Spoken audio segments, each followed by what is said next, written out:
Buenas tardes, mi nombre es Andrés Felipe Orozco Apache. El día de hoy voy a exponerles mi trabajo en conjunto con Sebastián Ospina Bogar y José Rafael Tovar, que tiene como título la construcción de indicadores de desempeño para el proyecto de discapacidad e inclusión de la Universidad del Valle usando probabilidades.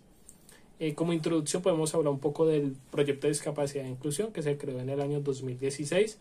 El objetivo del proyecto es lograr que los estudiantes que accedan a él experimenten la vida universitaria en igual de oportunidades que el resto de sus pares. ¿Cómo consiguen este objetivo? Promoviendo acciones de inclusión que facilitan la óptima participación de los estudiantes con discapacidad en el desarrollo de su aprendizaje y su crecimiento personal. Los profesionales realizan seguimientos a los estudiantes articulándose con docentes y monitorías denominadas especiales. ¿Qué sucede? Debido al tipo de seguimiento utilizado, los informes escritos o la recolección de información en el proyecto no proporciona un sistema de información que ofrezca valores de indicadores de gestión o rendimiento en las actividades e intervenciones realizadas con los estudiantes con discapacidad. Frente a esto tenemos tres objetivos. El primero, que sería construir un conjunto de datos a partir de los ajustes razonables, informe de seguimientos, que permite establecer categorías desde el conocimiento técnico de los profesionales de rehabilitación. Como segundo objetivo tenemos establecer las características propias del proyecto que permite obtener información para ser usadas como indicadores de desempeño. Como último objetivo tenemos proponer un índice que permite medir el desempeño del proyecto de discapacidad e inclusión. Aquí entramos a la metodología. La metodología la dividimos en 6 partes, que sería la primera, la lista general de estudiantes, que el proyecto nos proporcionó un listado vinculados desde el año 2016.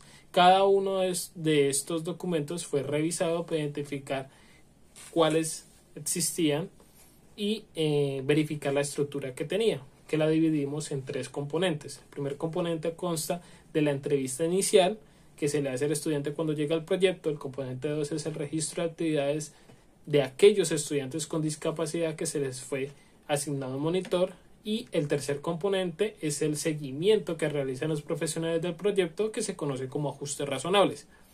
A partir de aquí se crearon los criterios de inclusión y exclusión para saber qué estudiantes se tomaban y según eso qué documentos se tomaban.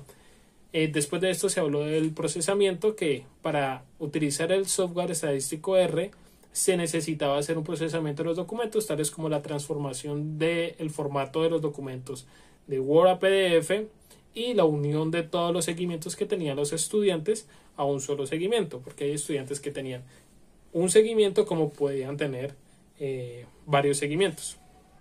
Esto nos hizo pasar de tener 71 documentos de seguimiento a 41 documentos de seguimiento de 41 estudiantes seleccionados.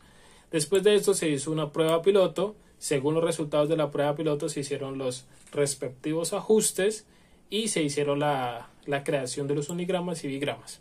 Después de todos estos procedimientos se hizo la creación de las categorías y las subcategorías, que para esto los profesionales de acompañamiento del proyecto de discapacidad e inclusión hicieron un trabajo en conjunto, no solo con el fin de la creación de las categorías y las subcategorías, sino para su posterior clasificación de los unigramas y bigramas dentro de las categorías y subcategorías.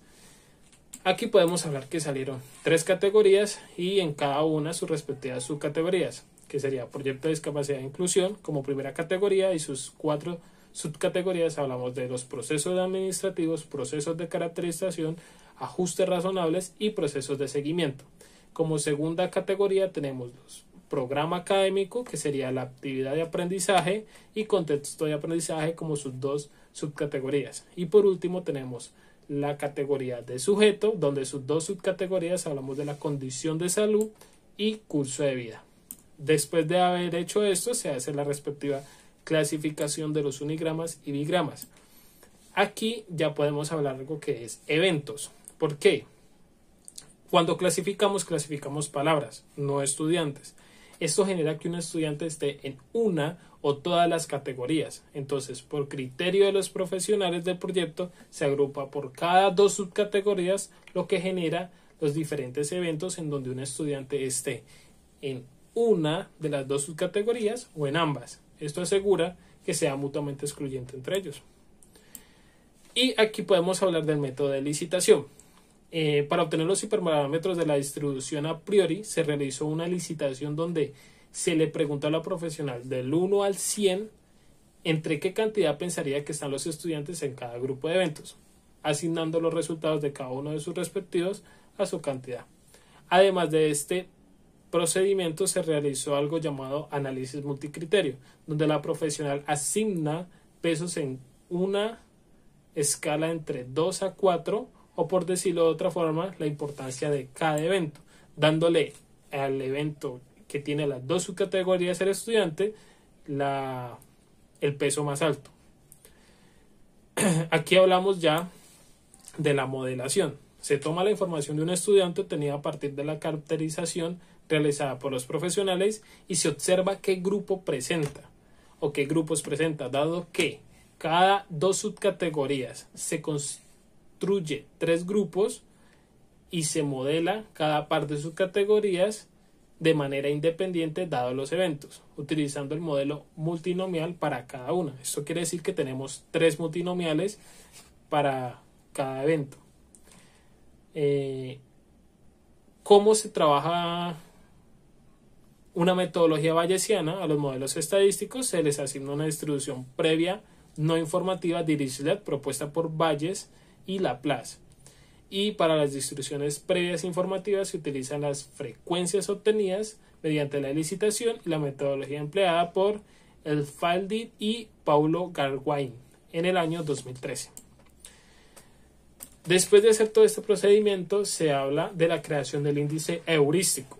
El índice propuesto se enfoca en la medición del desempeño del proyecto de discapacidad e inclusión. El objetivo principal es evaluar la exposición de los estudiantes a procesos clave acotados en las subcategorías creadas por los profesionales. El índice se construye multiplicando las probabilidades estimadas por OpenBAPS, que es el programa que se utilizó, por su respectivo peso o importancia que se encontró por el análisis multicriterio. A este índice se le construye los índices de desempeño. Los niveles de desempeño del índice varían en una escala entre 2 a 12, donde el límite inferior denota un bajo desempeño, mientras que el límite superior denota un buen desempeño. A este tipo de índices se le hace la evaluación de robustez y convergencia. El diseño de un índice robusto es fundamental porque proporciona una medida confiable en los múltiples escenarios posibles, garantizando la estabilidad de los resultados frente al cambio del tamaño de muestra. ¿Esto cómo se hizo? Usando las estimaciones calculadas por OpenBAPS, se simulan 1000 probabilidades y a esas 1000 probabilidades les calculamos su respectivo índice. Posteriormente se calcula el promedio para usarlo como índice de desempeño del proyecto de discapacidad. Este proceso se repite en los 3 modelos, donde finalmente se calcula el promedio de los 3 índices para obtener el índice de desempeño general.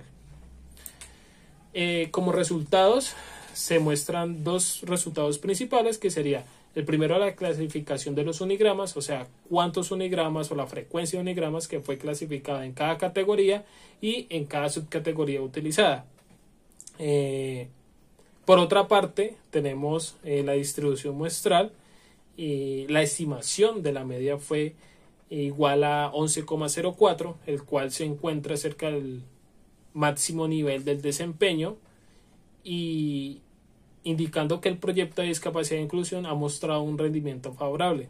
En otras palabras, la mayoría de estudiantes en sus seguimientos se han encontrado la presencia simultánea de subcategorías en cada uno de los eventos clave.